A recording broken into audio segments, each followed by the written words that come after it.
Bonjour à tous. Donc aujourd'hui, le sujet du jour, c'est le syndrome du piriforme. Donc on continue avec le nerf sciatique. Dans ma dernière vidéo, on a parlé de la sciatique quand elle est causée par une hernie discale ou une discopathie. Donc plus la cause de la sciatique se situe au niveau de la colonne. Mais le syndrome du piriforme, il est également question du nerf sciatique qui subit une compression-irritation. Mais cette compression-irritation se produit à un endroit différent. Plus spécifiquement au niveau du muscle piriforme. C'est un muscle profond, donc il est situé au niveau des fessiers, mais il est très très profond. Donc c'est pas un muscle qu'on peut palper. Il est très bien caché. Ok? Je vais essayer de trouver une belle image du muscle piriforme que je mettrai quelque part dans le coin d'écran. Ok? Comme ça va être un peu plus visuel. Donc qu'est-ce qui se passe? Pourquoi le nerf sciatique va subir cette irritation dans la région du muscle piriforme? Mais souvent, ça va être causé justement par des raideurs excessives, par beaucoup de tension, par le muscle piriforme très raide et très tendu. Pourquoi le muscle piriforme va être très raide et très tendu? Mais il y a différentes causes à ça. Okay, donc tout ce que j'ai envie de vous raconter aujourd'hui, j'ai essayé de le regrouper sous 3 points clés. Okay? Donc, on va entre autres regarder les causes. Pourquoi, dans certaines situations, le muscle piriforme, il va devenir tellement raide et tendu qu'il va irriter le nerf sciatique. Et on va regarder quelques trucs, quelques exercices qui pourront nous aider à mieux vivre avec le syndrome du piriforme. C'est parti avec le point numéro 1. Qu'est-ce qui va causer cet excès de tension au niveau du muscle piriforme?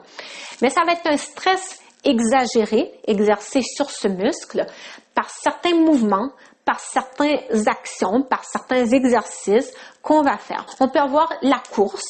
Eh oui, parfois, si on fait trop de courses en excès, on peut développer le syndrome du piriforme.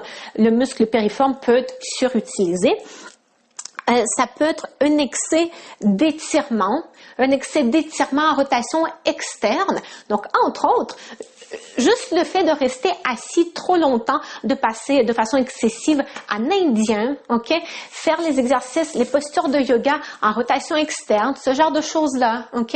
Par exemple, quand on est assis sur une chaise, vous savez, quand on est assis sur une chaise, donc là, on va imaginer que je suis assise sur une chaise et on va placer une jambe comme ça ici.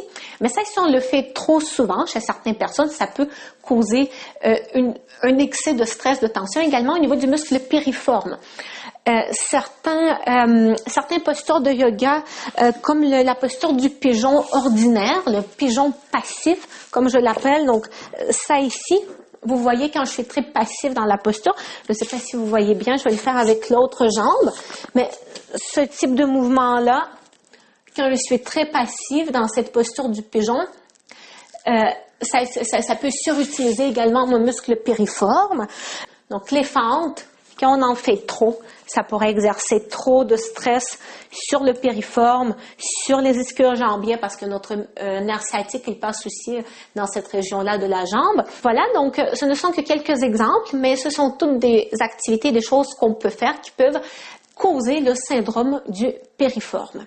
Le deuxième point clé maintenant, cette irritation peut provenir aussi d'une source de l'environnement externe. Donc là, le point numéro 1, on a plus regardé les mouvements que notre corps on fait, les actions que notre corps fait, mais cette irritation peut provenir aussi de l'extérieur. Par exemple, si on porte par exemple, un portefeuille dans la poche arrière de notre pantalon, un portefeuille ou un téléphone, tout ça, à la longue, si on fait ça trop souvent, ça peut créer de l'irritation également au niveau du nerf sciatique dans la région du muscle piriforme. Une autre chose aussi, quand on est assis trop longtemps sur des surfaces trop dures, également, ça peut créer une irritation au niveau du nerf sciatique dans la région du muscle piriforme. Je l'ai déjà répété assez de fois. Donc, parfois, ça peut être aussi des facteurs externes. Une fois de plus, j'ai pas pu penser à tous les facteurs possibles, mais vous avez une idée maintenant que vraiment tout ce qui va peser au niveau des fesses, tout ce qui va exercer trop de pression au niveau de nos fessiers peut causer le syndrome du piriforme. OK, donc le troisième point, j'ai essayé de plus parler des exercices qu'on peut faire, des choses qu'on peut faire pour soit diminuer le risque de développer le syndrome du piriforme, ou si on présente déjà le syndrome du piriforme, ça peut nous aider à mieux vivre avec ce syndrome. Déjà, pour commencer, c'est un peu paradoxal, parce que les mouvements qui vont causer le syndrome du piriforme, ce sont aussi les mouvements qui peuvent nous aider dans certaines situations à gérer ce syndrome. Donc, par exemple, un étirement qu'on va souvent suggérer à une personne qui présente ce syndrome, c'est l'étirement suivant, dont je fais la démonstration à l'instant.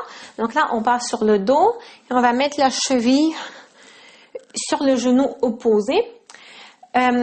Donc là, vous voyez, d'un point de vue, on est en train de faire un mouvement en rotation externe qui implique justement mon muscle piriforme.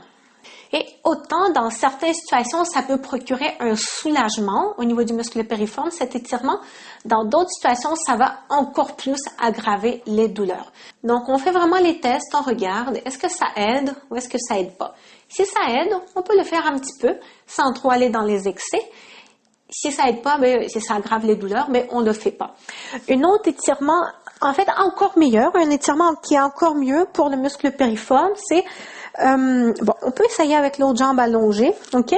Là, je vais attraper mon genou, puis on va essayer d'aller un peu en diagonale. Donc, en fait, c'est comme si j'essayais d'amener mon genou vers l'épaule opposée. Donc, on y va très doucement. Donc, vous voyez, là, on est dans un étirement quand même très passif-statique. Vous savez que je suis pas une très grande fan des étirements statiques passifs, mais dans le cas du syndrome du piriforme, c'est quelque chose qu'on va quand même faire qu'on va suggérer à nos patients assez fréquemment en réadaptation, ce type d'étirement, à condition de ne pas aller dans la douleur et d'être très doux, ok?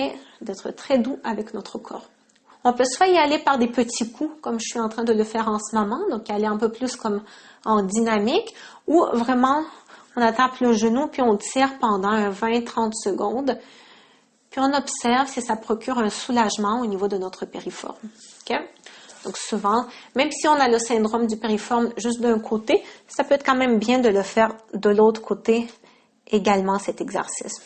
Une autre chose qu'on va souvent suggérer, puis par ailleurs, ça c'est quelque chose que j'ai pas mentionné quand je parlais de la sciatique dans ma vidéo précédente, la sciatique causée par l'hernie discale, mais que ça soit le syndrome du piriforme, que ce soit la sciatique, dans les deux cas, en tout cas dans la majorité des cas, ça va être très difficile pour la personne d'allonger sa jambe comme ça parce que ça va étirer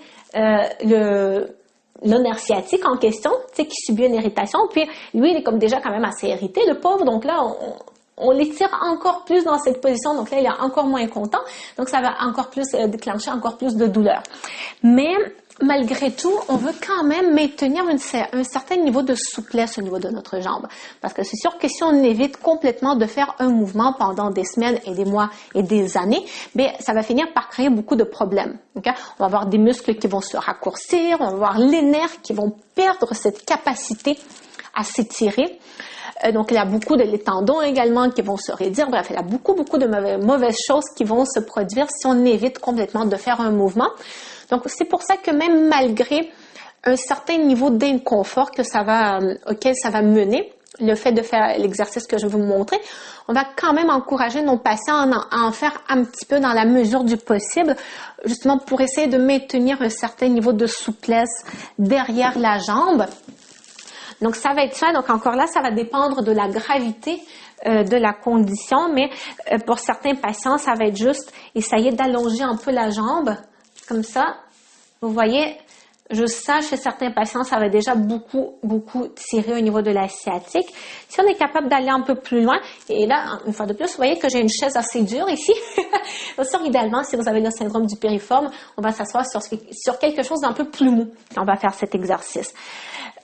Donc, la prochaine étape, ça va être, donc c'est ça, je vais essayer de pointer les orteils et on va essayer de se pencher un peu vers l'avant, comme ça, avec le bas du dos droit. Donc, sans enrouler le bas du dos, avec le bas du dos droit. On va essayer d'aller un petit peu plus loin pour créer un peu plus d'étirement. OK, donc la dernière chose, mais pas la moindre concernant les exercices, mais ça va beaucoup aider, ça va beaucoup vous aider de prévenir justement de développer ce syndrome du piriforme. Si on applique les principes d'organisation et surtout d'activation quand on fait le yoga ou autre type d'exercice. Et ça, vous savez, j'en parle beaucoup dans mes vidéos.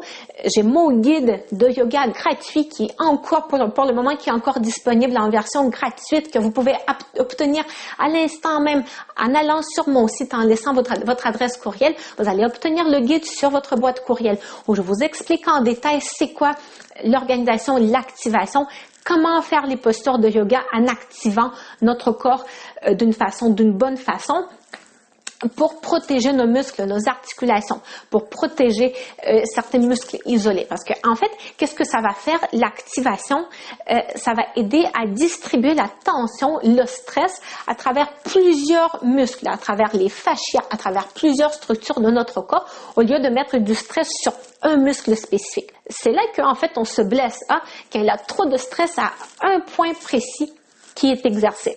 Donc, si on se pratique à distribuer ce stress d'une façon plus égale à travers plusieurs tissus et plusieurs structures de notre corps, bien, on prévient justement le risque de blessure. Donc, avant de finir ma vidéo, je vous montre un exemple de c'est quoi une belle activation dans une posture de yoga. Et là, justement, je vais reprendre la posture du pigeon. Okay? Tantôt, je vous ai montré cette posture-là. Comme quoi que ça, c'est pas très bon pour le muscle piriforme quand on essaie juste de passivement tomber dans la posture dans cet étirement-là de cette façon. Donc, vous allez voir tout un beau changement. Comment je peux activer cette posture? Bien, c'est tout simplement, regardez, je ne vais pas tomber passivement dans cette posture. Et là, vous voyez, même là, je commence déjà à le sentir, un inconfort au niveau de mon fessier en essayant de faire la posture du pigeon de façon passive. Si je la fais de façon active, vous voyez, là, il y a beaucoup plus de muscles qui sont impliqués quand je fais ma posture du pigeon de cette façon-là. Toute la région des fessiers ainsi que ma jambe derrière sont en train de travailler et tout ça, ça permet une meilleure distribution du stress à travers mes muscles, mes fascias, mes tendons, mes ligaments. Donc ça, c'est un exemple d'activation. Là, je ne suis pas active. Là, je suis active. Donc, ce n'était qu'un exemple. J'ai beaucoup plus d'exemples dans mon guide de yoga. J'ai beaucoup plus d'exemples également sur ma chaîne YouTube. Il y a une playlist, une liste de lecture qui s'appelle les étirements passifs transformés en étirements actifs. Ça aussi, vous pouvez la visionner. Vous pouvez visionner ces vidéos-là pour avoir plus d'idées, encore plus de connaissances au sujet d'organisation et d'activation du mouvement. Je pense que ça va être suffisant pour aujourd'hui. Je me sens assez fatiguée. Donc, n'oubliez pas de vous abonner à ma chaîne YouTube, à ma page Facebook, télécharger mon guide de yoga gratuit et je vous fais à tous des gros bisous.